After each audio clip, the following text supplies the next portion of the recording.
interesting topic that you guys are probably thinking of choosing. But when I was in high school, my mom, when she got divorced, she started doing yoga. And she became a yoga freak. I call her a yoga freak. She does yoga every day. The only time she doesn't do yoga is called the moon day. It's like once a month. And so she ended up opening up this place called Asana House. It's a yoga bar. It's a juice bar and yoga lounge. She does yoga classes, and after the yoga classes, it's a juice bar. And she opened it up with her boyfriend. These are some pictures of it. It's in my hometown, right down the street from my house.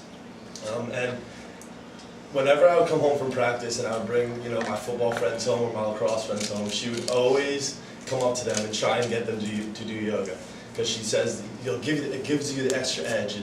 It'll make you so much better. And she never could get me or any of my friends to get into it. But recently, my younger brother, who's a freshman in high school, him and his friends started doing it, and that's kind of funny. What is yoga? Yoga means to unite or join. Unite your mind and your body together as one. It's a combination of meditation and poses to help align the body and mind. It's a 6,000-year-old practice that began a very long time ago around India. And it focuses on breathing techniques. You can breathe in through one nostril and out the other. You can breathe through your stomach or your chest. And those all have different benefits to you. There's different types of yoga. Hatha yoga, Vitakka yoga, Raja yoga, Jnana yoga, Karma, and Tantra yoga. And these are all the different benefits that these types of yoga do. What are the benefits for yoga in an athlete? It gives you the extra edge. Not only you can lift weights and you can run and you can do all these things, but eventually, your body's gonna get tired. You're gonna wear yourself out. And yoga, you stretch, and through stretching you can strengthen your muscles. And that's interesting because you hold your own body weight, you breathe, and you do all these things all in one, and it really does give you the extra edge. It also increases your flexibility. And flexibility is really important to an athlete, because if you're not flexible and you're running around and you're doing all these things, there's a very high possibility that you're going to pull something or tear something, or really even get injured. So yoga really helps increase your flexibility. It also increases your stamina.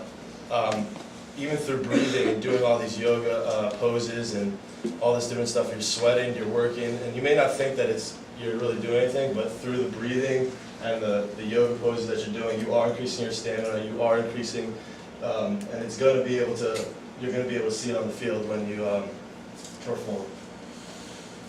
Yoga and sports, golf. When you're playing golf, it's all one motion. You don't go both ways, and there's a very possible chance that you're going to have a tight back, you're going to pull something, and yoga can help balance out your body. Instead of going this one motion the whole time, it can help the other side. Also cycling, you're always bent over, you're cycling, you're using your legs, and a lot of cyclists have back stiffness. And that's a real problem, because when you're on that bike for so long and your back starts to tighten up, you can't just stop and pull back. So doing yoga can help relieve the back stiffness that you might get during cycling. There's different poses that can help relieve your back. There's a Sphinx pose where it's kind of like a hip flexor, where when you're on your stomach and you just push up, and it really helps your back. Basketball. One person that's really known for doing yoga in basketball is Kareem Abdul-Jabbar. I read an article that he was such an advocate in the NBA to try and get people to do yoga, and these basketball players aren't just so reluctant to just I'm going to go do yoga with you. But he even said that once I started doing yoga, he had no muscle injuries. He even went on to say that yoga helped him play in the game for much longer than he thought he would be able to. He even said that if he didn't do yoga, he would have retired a lot earlier. Sports injuries. In sports, you can injure yourself in many different ways. And being an athlete myself, I've pulled muscles, I've sprained feet, and it definitely does help maintain your body longer by, like I said, stretching your muscles, being able to be flexible.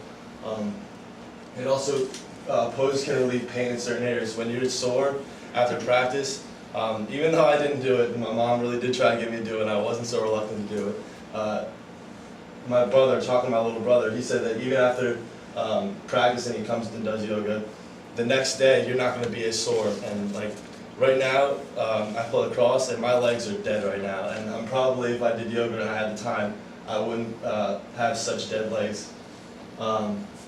After surgery or an injury, a serious injury, yoga can help release tightness in your ligaments and where you got the surgery from. There's a baseball player that I forget his name right now, but he had a major surgery on his knee, and he said that he was able to come back into the game a lot earlier due to the fact that he did yoga just 2 times a week. Just did yoga 2 times a week, and it helped release the tightness in his ligaments, and he was able to come back from his injury. And not only does it help recover from injury, it helps prevent injuries. Like I said, flexibility, stretching, all those things are really helpful to preventing injuries. And thank you for listening to my speech.